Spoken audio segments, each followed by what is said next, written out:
Sir, tatanong ako sa Wala yung kwanto na yun. Saan yung siya tayo nila eh. Ang tanong dun, lalagay niya ba sa ano yung grade? Mamaya, mamaya nandito Diba? ba? Kita niya na yun. kita na lang ako. Nagkuha nga sa akin. Kasi Sa Starbucks niya rin yun, no? ayos na niya, maraming tinabi sa kanya. Ship ka naman. May lalagay sa ano yan. Lalagay niya sa grade lang kahit makatulog siya.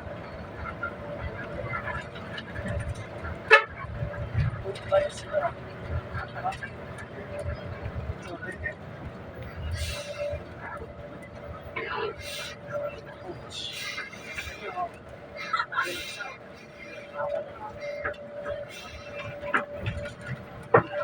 Ano naman?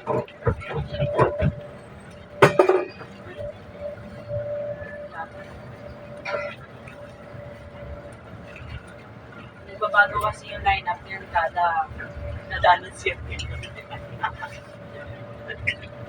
Lagi may... Pag pakurbada na yun, nag-iiba na bilang. Di ba eh? Sapatos dito ah. Hindi mo ako niya. Imitation lang naman. Okay na. Diba na okay na? Basta libre mo. Hindi na ulit tayo nagkita-kita after 3 years. Pansit ng libre mo sa akin, eh, gusto mo sa tapos.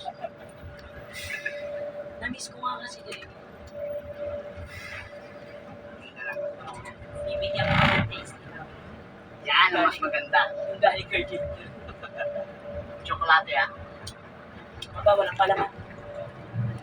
Wala ka palaman. Wala ba silang ano? Chocolate. Nakasunod ko sa akin. Nakasunod ko sa akin yung ba? Ako na ngayon. Ano na? Nauna ako na yun. Ang galit.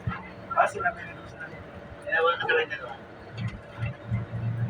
Ay, hindi. Pagka nagpabili, papasabay ko na. Ano ba ito? One number. Tapos ang parking yan doon sa likod. Dati. Ang galit. Bawal na. Magalit ko yung araw. Si Tatay Tewing ang pwede yung magalit. Bakit?